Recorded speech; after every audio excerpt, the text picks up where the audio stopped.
Cette vidéo va révolutionner la façon dont vous travaillez. Je me challenge un peu avec cette vidéo, mais j'aimerais bien vous partager 3 modèles de performance qui vous permettront justement d'atteindre vos objectifs plus efficacement et vous permettre finalement de tirer les bénéfices de certains modèles tout en vous mettant en garde sur les aspects négatifs de certains autres. Et dans cette vidéo, je vais traiter 3 modèles. Le premier modèle, c'est la productivité. Alors, qu'est-ce que c'est la productivité? Ça nous vient justement de la révolution industrielle, c'est le fait de produire une certaine quantité de choses dans un temps donné. Et typiquement, c'est un peu le modèle qu'on a dans les entreprises, un peu partout, de chercher justement à en accomplir un maximum de choses dans notre journée, à nous remplir nos journées de travail, à faire plein de trucs pour avoir ce sentiment justement d'être productif. Alors, la productivité, c'est un très bon modèle de performance quand on cherche justement à produire, quand on cherche à faire en sorte de créer plein de choses. Typiquement, pour cette année justement 2021, je me fixe le challenge de sortir 100 nouvelles vidéos. Alors pourquoi je me fixe ce challenge? C'est simplement parce que j'estime du moins ne pas encore avoir un très bon niveau en termes de création vidéographique comme je suis en train de le faire. Et donc du coup, j'ai envie de m'améliorer. Et donc le fait de répéter beaucoup de fois ce processus de création me permettra justement ensuite de l'améliorer. On partira justement sur le deuxième modèle, je vous en parle tout de suite. Mais ça me permet déjà de faire un peu des tests, de tester de nouvelles choses, de m'autoriser finalement à faire plein de choses et de produire en masse.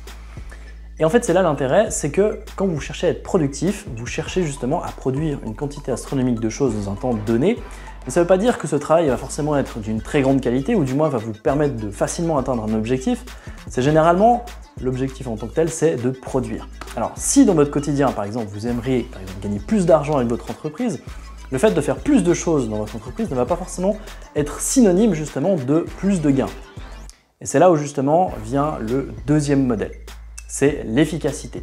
Une fois qu'on a fait des tests, une fois qu'on a conscience de ce qui peut fonctionner, ce qui peut nous permettre justement d'atteindre un objectif en suivant des étapes précises, et bien là on peut commencer justement à chercher l'efficacité. On peut chercher les tâches, les actions qui nous permettront de faire avancer le bateau, de nous faire rapprocher de notre objectif le plus facilement possible. Et donc du coup d'éliminer toutes les tâches qui sont inutiles. C'est généralement là qu'on entend parler un peu de la loi de Pareto, où justement on nous dit que 80% des actions finalement sont justement l'équivalent de 20% des résultats. Donc c'est pas, on devrait enlever ces 80% d'actions, se concentrer seulement sur les 20% des actions qui amènent 80% des résultats. Si c'est un peu du charabia, je vous invite à cliquer sur le lien qui est là, je sais pas où il apparaît. Mais je parle justement de comment appliquer concrètement la loi de Pareto dans une nouvelle vidéo, donc je vous invite à aller la voir. Ok. Et donc l'intérêt avec l'efficacité, c'est quand on sait déjà au préalable par quoi on doit passer pour atteindre un objectif donné. Par exemple, je sais très bien que dans le cadre d'une entreprise, personnellement je sais quoi faire dans le cadre de mon entreprise pour atteindre justement un résultat donné. Et c'est pas justement publier 300 000 vidéos sur les réseaux sociaux. Ça peut avoir un impact, mais je le fais pas pour ça. Je le fais pour m'améliorer, pour ensuite créer du contenu de qualité, pour ensuite permettre à d'autres personnes de découvrir la thématique que j'adore, qui est la gestion du temps, et peut-être justement faire grandir ma base d'abonnés, ma base de la communauté, disons, des personnes qui sont intéressées par cette thématique, encore et encore, vu qu'en francophonie, il n'y a pas tant d'acteurs justement sur ce marché-là. C'est pour ça que je le fais, c'est pour ça que je me suis dit que j'allais sortir 100 vidéos cette année, c'est pas pour justement avoir un objectif de gagner de l'argent avec ces vidéos. Pour ça, j'ai de la publicité payante où je sais que j'ai un plus grand levier en termes d'efficacité pour atteindre un objectif donné et j'aurais pas forcément besoin, entre guillemets, de faire cet exercice, de faire des vidéos. Donc ça, c'est super important de comprendre la différence entre productivité et efficacité. Productivité, c'est produire, c'est chercher à en faire davantage dans un but qui est généralement plus de produire, dans un but de production et non dans un but forcément d'atteindre un objectif. Et l'efficacité, c'est de se concentrer sur les bonnes actions, les bonnes tâches qui nous permettent d'atteindre un objectif. Et donc c'est un modèle un peu différent parce que souvent, quand on cherche à être productif, on cherche à remplir notre journée de choses qui ne sont pas forcément efficaces, qui ne sont pas forcément des choses qui nous permettent d'atteindre un objectif, mais qui simplement nous permettent de remplir notre journée. Généralement, la première étape de la productivité, de la gestion du temps en général, c'est on cherche à remplir notre journée de toutes les choses et ensuite on commence à se dire ok, qu'est-ce qui me permettrait vraiment d'atteindre mon objectif plus rapidement, et là on passe du coup sur l'efficacité et on se rend compte qu'il n'y a pas tant de tâches que ça, ou des fois on n'est pas obligé de travailler 14 heures par jour pour finalement être efficace. On peut en seulement 3 heures accomplir plus qu'une personne qui travaille justement 14 heures par jour en étant productif. Donc simplement changer de modèle de performance, ça vous permet d'atteindre vos objectifs beaucoup plus efficacement et voilà, vous avez compris le principe.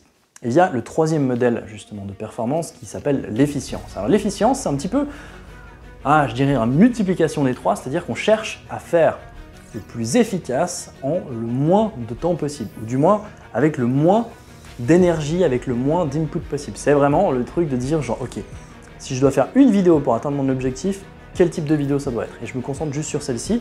C'est vraiment le levier. Donc c'est vraiment cet aspect de levier où justement on cherche à vraiment appliquer cet aspect de Pareto par exemple dans le domaine de l'efficacité pour utiliser vraiment le moins de ressources possible pour atteindre un objectif. Donc, par exemple, quand on parle justement de marketing, ce genre de choses, souvent la publicité payante rentre un peu dans le jeu. Pourquoi? Parce que c'est quand même un levier qui est juste dingue. Et en fait, avec une seule campagne de publicité payante qui fonctionne bien, on se rend compte qu'on a un levier qui est quand même exceptionnel et donc on peut l'utiliser dans ce cadre-là. Quand on parle de gestion du temps, quand on parle de productivité, pour moi, ce levier, c'est la création d'un système justement qui est sur mesure, qui est adapté à votre personnalité, qui est adapté à votre quotidien, qui est adapté en fait à votre objectif. C'est un peu l'idée de je crée un truc sur mesure pour me permettre d'atteindre mon objectif donné. Et bien évidemment, vu que c'est du sur mesure, vous pensez bien que c'est beaucoup plus efficace.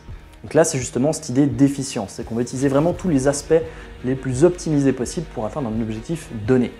Et généralement, on ne peut pas forcément le faire dès le départ. Pourquoi? Parce qu'on n'a pas toutes les connaissances nécessaires. Et souvent, ces connaissances, elles viennent d'abord avec la productivité. Ensuite, avec la productivité, on se rend compte qu'il y a des trucs qu'on peut enlever qui ne nous apportent pas de résultats.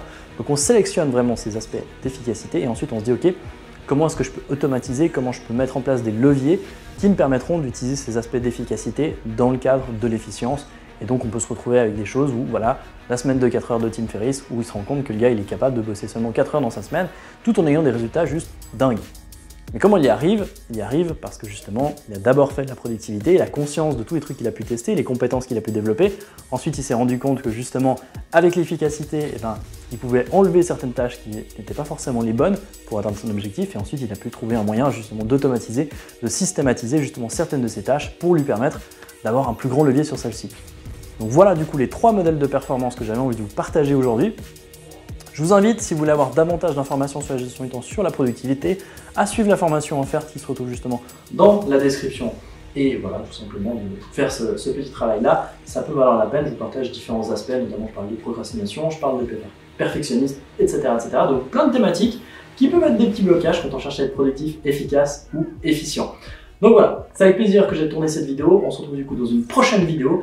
À nouveau, je vous invite à me donner des feedbacks concernant celle-ci. C'est mon travail de créer, c'est votre travail de me donner des feedbacks. Et on se retrouve du coup dans une prochaine vidéo. C'était Gaëtan, le maître du temps. Ciao!